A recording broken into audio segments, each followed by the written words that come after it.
Hi everyone, we are in our second to last unit. We're going to start talking about chi-square statistic and calculating the goodness of fit. Our learning targets for this section is to state the appropriate hypothesis, calculate the expected counts, check our conditions, calculate the test statistics and our p-value, and perform a chi-square test for goodness of fit. So let's dive into it. We're going to go back to categorical data. So we're going to be working with proportion, but it's going to be a little more complicated because we're going to be looking not just at a single category. If it's like a yes or a no, it's going to be about multiple categories. So in this case, it says the company that makes M&Ms claims that the proportion of their candy that is brown, red, yellow, or green is 12.5%. And the proportion of their candy that is orange or blue is 25%. So we're going to kind of simplify the way we're going to write our hypothesis statement, and we're going to use words instead of symbols. So for example, our null hypothesis here is going to be the distribution of color in the large bag of M&M's milk chocolate candies is the same as the claimed distribution. And our alternative is going to be the distribution of color in the large bag of M&M's milk chocolate candies is not the same as the claimed distribution. Now notice that the alternative, it's not the same as the claimed. So now we're not going to be specific which color we're stating is not going to be the same. We're just going to say that it's not the same, and it could be a different one, or the categories of several of the may be different. Now, you can technically write it with symbols, but that's where it gets a little bit complicated just because you might confuse something. So we can always state the null as, if you want to write the subscript, piece of brown and put all of their proportions here. You can, and at least two of these proportion differs from the value stated by the null hypothesis. You can write it like that. It will get a little bit complicated with the wording because we are going to look at something that if you write it in an incorrect way, they will deduct. So I like to just write it is the same as the claim distribution, and then the alternative is not the same. And that's when we're working with multiple categories. So for example, we wrote it this way, which would be correct if we're writing it in symbols, but you have to be very careful not to state the alternative in a way that suggests that all the proportions in the hypothesis distribution are wrong. So like for instance, writing the alternative with the not equal, that cannot happen. You will not get points there. Now in this case, let's look at this activity. Jerome's class wondered if the distribution of color in a large bag of M&M's milk chocolate candies differed from the claimed distribution, and they give us the observed data from Jerome's class activity here. So they're going to ask us how many candies of each color should Jerome's class expect to find in their sample of 60 candies. So if you think back, the word expect, we've done that before when we're talking about probability distribution. All we have to do is take the 60 candies and multiply to the expected proportion for each one. So we had said it was 12.5% for the brown. So we do it for the brown, the red, the yellow, the green, the orange, and the blue. And these are our expected values, what we should be expecting, not our observed.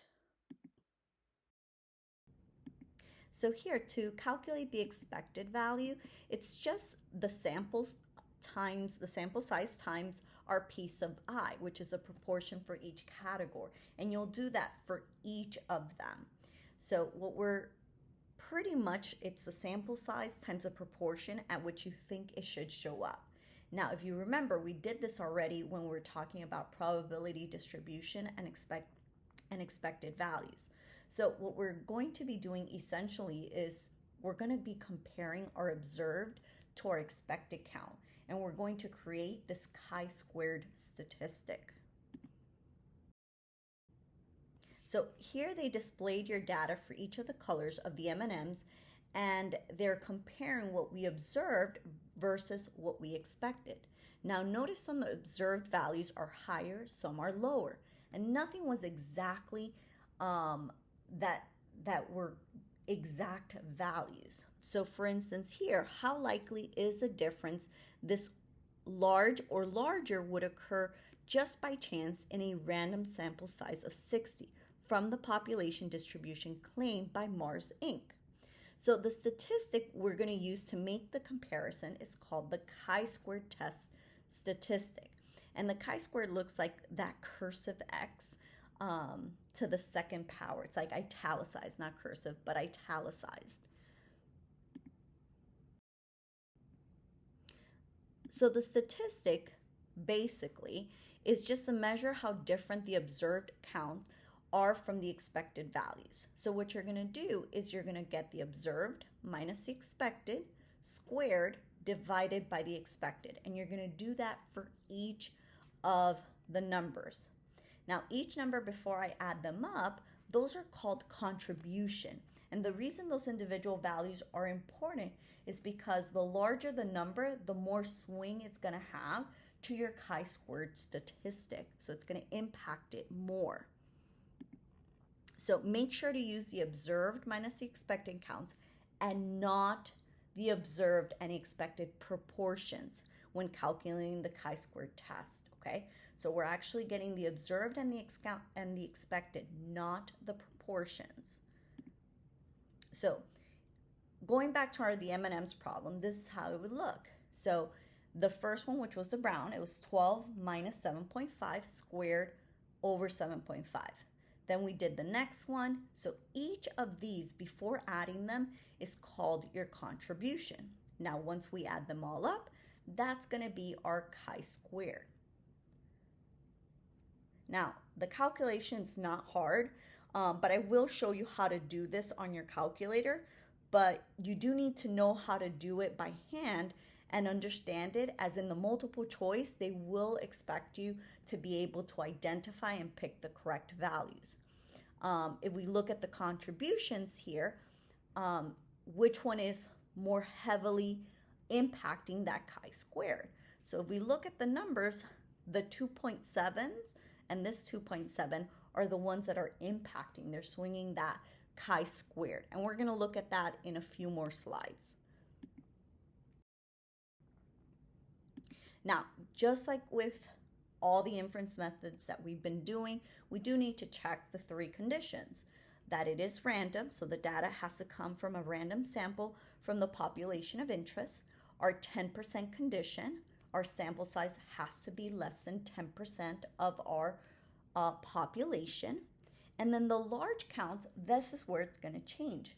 All expected counts are at least 5. So you do need to make sure that you show each one.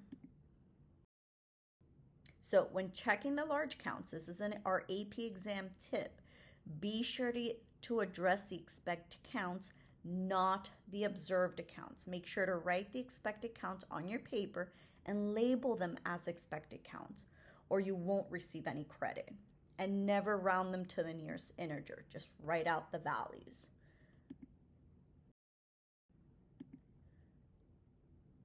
So when we're working with a chi-square distribution, the graph, it's going to look like this. It's going to be skewed to the right. Now, if you notice, all the values are non-negative values, because remember, the observed minus the expected, and then we square it, it's going to make it positive, which is why the density curve is on the right side of the zero. Now, how do we find the degrees of freedom? Because you see degrees of freedom. Now, before, with the t-distribution, we would say the sample size minus 1. But the problem is that we're talking about different categories here. So the degrees of freedom, the way we're going to find it, is not by the sample size, but by the number of categories minus 1. So if we think back to the M&M problem, we had 6 different categories. Remember, the brown, the red, the yellow, the green, the orange, and the blue. So the degrees of freedom for that one would be 5, 6 minus 1. Now notice all these chi-squareds are always going to be skewed to the right. Now, the higher the degrees of freedom, it looks, we can't say that it's normal, but it's getting closer, it's getting less skewed to the right. Um, so as the degrees of freedom increase, the density curves become less skewed. So notice here it's becoming less skewed compared to the degrees of freedom of 4, which is this orange one, or the degrees of freedom of 1. The mean of a particular chi-square distribution is equal to the degrees of freedom. So, and you should think about it like what we've talked about. If it's skewed, it's pulling the mean. So if the degrees of freedom is 8, that means the mean is also going to be 8 because it's getting pulled. Now, for the degrees of freedom that's greater than 2, the mode, which is the peak of the chi-square density curve, is at the degrees of freedom minus 2. So 4 minus 2, the highest peak, would be about here. 8 minus 2, that would give me the 6. That would be our highest peak there. Now, if we want to use to find the p-value, there's different ways to find it. Now we're going to be looking at the table C. So remember, table A was the normal distribution, B was our t-distribution. Now table C is going to be our chi-square distribution. And we can use technology as well. So like in the example that we were working with the M&M problem, remember our chi-squared, we ended up with 9.8. So to find the probability, our p-value, we would go to the degrees of freedom, which is 5. And remember that this one, you're going to look for the one that's closest to 9.8 on that row here. And 9.8 is between these two, the 9.24 and 11.07, the 9.8. So our probability is going to be between 0.10 and 0.05. That's going to be our p-value. So when we're doing the table C, it's always going to be between two numbers. And when we're drawing our density curve here, it does have to be skewed right. We are going to write chi-squared, degrees of freedom of 5. We are going to illustrate our chi-squared statistic on our graph, and we're always going to shade to the right because we're looking for large or larger than that. So we are going to be shading that way. Now I'm going to show you how to do it on the calculator. So on the calculator, we're going to go to our statistic. We're talking about distribution. And this time we're going to pick chi-squared CDF. Now, once we find our chi-squared CDF, it's going to ask us what is our lower. So remember in our curve, our chi-squared statistic was 9.8, and we're going to shade to the right. So it's a very, very large number, and then the degrees of freedom. Once we press enter, we are going to have a more accurate p-value calculation for the M&M problem, which is about 8%. Now, you do need to be cautioned again. It does not mean that we think it's true. It just means we don't have enough evidence to reject the null. Okay, so we do need to be careful because we're still going to do the same thing we did before. If the p-value is low, we're going to reject the null, right? So we're going to still do the exact same thing. So here, if we're failing to reject the null, it does not mean that the null hypothesis is true. It just means that we don't have evidence to reject the null.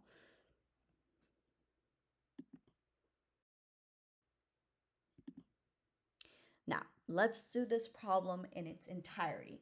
In this book, Outliers, Malcolm Gladwell introduces the idea of the relative age effect with an example from hockey. Many national hockey leagues, the NHL, players come from Canada. Because January 1st is the cutoff birth date for youth hockey leagues in Canada, children born earlier in the year compete against players who may be as much as 12 months younger. Gladwell argues that these relatively old players tend to be bigger, stronger, and more coordinated, and hence get more playing time and more coaching and have a better chance of being successful. To see if the birth dates of NHL players are uniformly distributed across the 4 quarters of the year, we selected a random sample of 80 NHL players and recorded their birthdays. The table summarizes the distribution of birthdays from these 80 players by quarter. So they give us the data there. So, does this provide convincing evidence that the population proportion of NHL players born in each quarter are not all the same?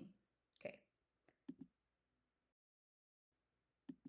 So here, this is going to be, because we're talking about 4 different categories, so 4 different sections, we're going to write our state portion, which is going to be our hypothesis. So our null hypothesis is going to be the population proportion of NHL players born in each quarter are all the same. So there's no difference. Then our alternative is that the population proportion of NHL players born in each quarter are not the same. Now you can write it in the other way, but I think this is the easier method, and that you'll see that I'll be writing it more like this to make sure that you understand the difference between the inference method for chi-squared and the other ones.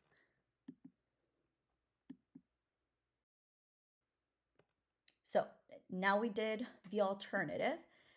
We're going to calculate the proportion of players in the sample who were born in each quarter.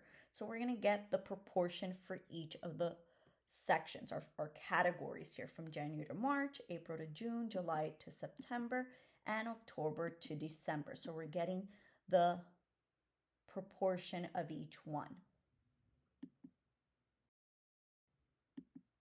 Now, explain how that proportion that we just found gives us some evidence for the alternative hypothesis. So remember, in our alternative hypothesis, we said that it was not the same. So here, there is some evidence for that alternative because the sample proportions are not all the same, correct? They were all different. So the next thing is to calculate the expected counts for a test for the null hypothesis that the population proportion of the NHL players born in each quarter are the same. Okay, so we're going to do each quarter. So 80 times 0.25, because 80 was how much we had, how much we were sampling. 0.25 was the proportion for each one, for them to be the same. For each of the quarters, it's got to be 0.25. Okay, so again, 100% divided by 4, each of them is 25%, and that's how we're going to calculate it. Now, in the next one, we're going to check our conditions. Okay, so we did the state part. Now we're going to do the plan portion. So remember, we have the random. Well, they selected a random sample of 80 NHL players. The 10%, we must assume that 80 is less than 10% of NHL players, which I'm going to assume to be true. Now, we do need to do the large counts, but here we need to show that all expected counts are at least 5. And yes, you do need to show me each of those categories with their specific value and state that they are at least 5. So you have to make sure to check the values for each one. So the formula for the chi-squared test statistic is also included on your formula sheet. So you don't have to memorize it. It is there for you to use. So again, you want to make sure that as long as the null states the distribution of the categorical variable in that population of interest is correct, we're going to compute the chi-squared, which we already know it is the sum of the observed minus expected squared divided by the expected. And remember that to find the degrees of freedom, it's the number of categories. That's very important. It's the number of categories minus 1. So here we're going to look at what is the chi-squared test. So our chi-squared test, remember, it's the observed minus the expected squared divided by the expected. So we are going to write each one of them, and we're going to calculate it to get the contributions, each one, and we end up with 11.2. 2. And we are going to look at those contributions a little bit more in a bit. Now, what does the p-value mean? So remember that our degrees of freedom is the number of categories minus 1. So we have 4 different categories, minus 1 is 3. So our degrees of freedom is 3. If we're going to use our calculator, remember we're going to put chi-squared CDF, lower is 11.2, upper 9E999, degrees of freedom 3. Make sure that you state the word lower, state the word upper, state the word DF, because these numbers have to be accompanied with what they are. So we end up with 0.0107 as our p-value, and there is our distribution, our drawing, which you do need to draw with the shaded section. If you're using table C, then you would say that the p-value is between 0.01 to 0.025. Now, remember how we interpret the p-value, because this would be a very good multiple choice question. So with our p-value, assuming the null is true, so assuming that the population proportion of NHL players born in each quarter are all the same, there is going to be a 0.0107 probability of getting a distribution of birthdays in a random sample of 80, this different or more different than the hypothesis distribution by chance alone. So remember, it's purely by chance. Now, you can do all of this in your calculator, but there is a little thing there because I am going to talk to you about that. I would rather you use it as a checking because some students forget parts of it and you might lose all the points in the do section. But this is how you would do it on the calculator. So you would go ahead and put your observed data, your expected data. Then once you've done that on your table, you're going to go back to your calculator. This is a test, so you're going to go to stat test, chi-squared goodness of fit test. Then you're going to put observed list, which was the observed that you made up here. Then the expected, our degrees of freedom is 3. And you're going to get all the information. Notice it gives you the chi-squared, which was 11.2, which we actually found by hand, our p-value, and our degrees of freedom. Now, this COMPLIS ... what is that?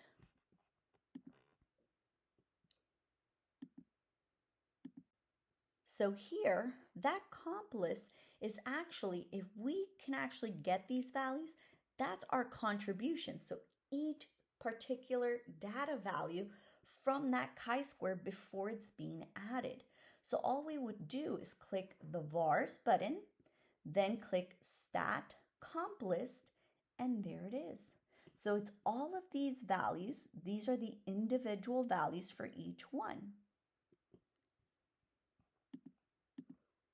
Now, if the sample data leads to a statistically significant result, we can conclude that our variable has a distribution different from the one stated.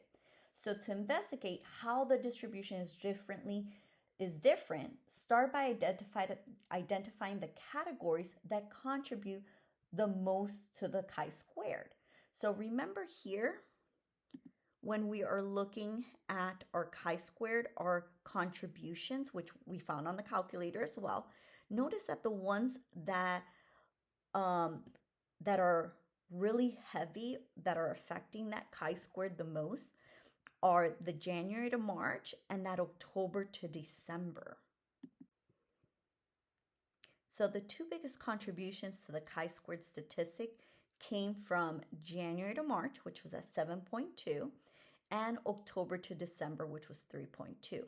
If we look closely at what these numbers represent, in October through December, 8 fewer players were born than expected, versus in January through March, 12 more players were born more than expected. So you can use your calculator, but you do need to be cautious because carrying out the mechanics of a significance test on the AP statistics exam, you do have a risk involved here. Because if your calculator answers, if you put down all the information but you mess up, you write some values incorrect, they're not going to give you any credit in the do step. Obviously, if you're running out of time, it's better to put as much as you can. Or if you're looking at the paper and kind of staring at it, write it down, and hopefully it'll start triggering things that you do need to write down in order to get the full credit. But we are going to do the state plan do conclude portion, just like we've been doing. So the name of this inference method is a chi-squared test for goodness of fit.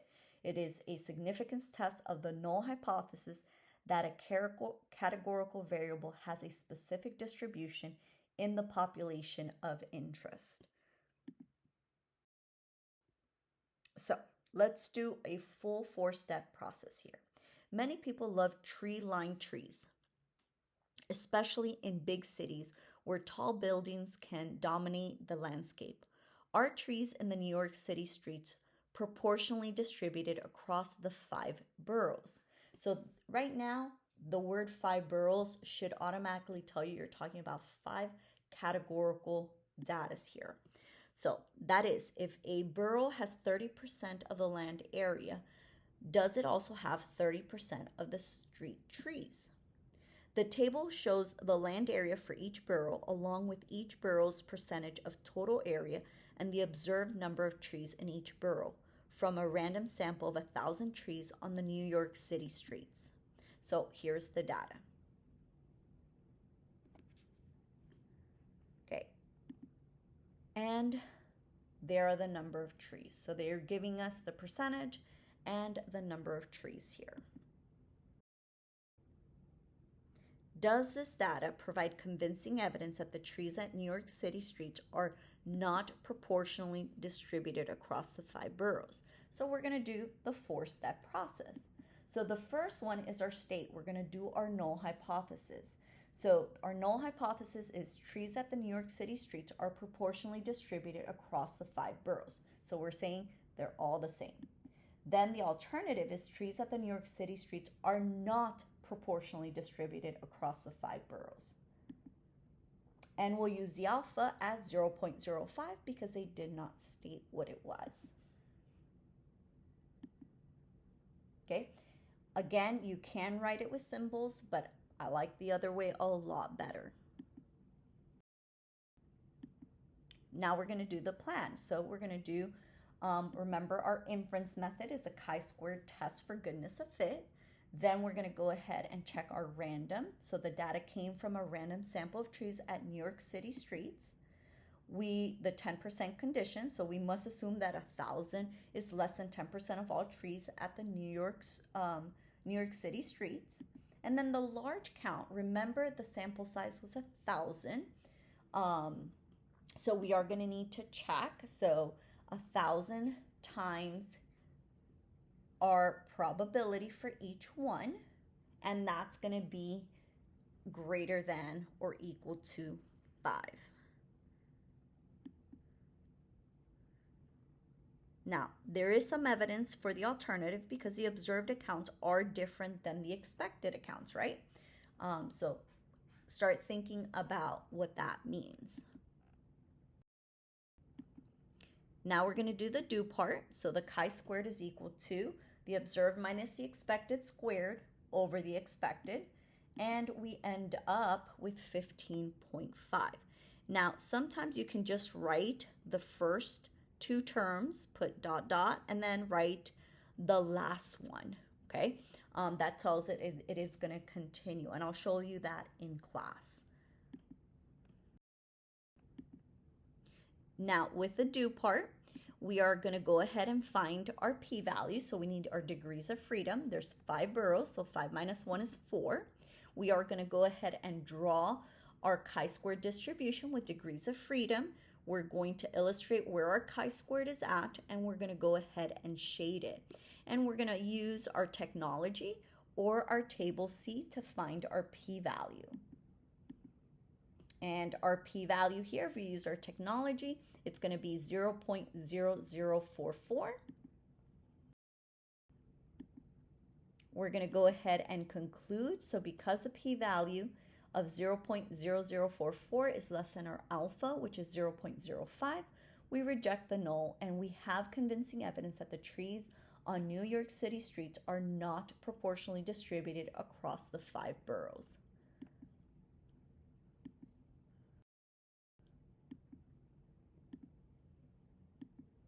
So now we're thinking back to what we did before. Which type of error, type 1 or type 2, could have been made here? So here it would be a type 1 error. We found convincing evidence that the trees on New York City streets are not proportionally distributed across the 5 boroughs, but in reality, they could be proportionally distributed. And that is our learning target for this section.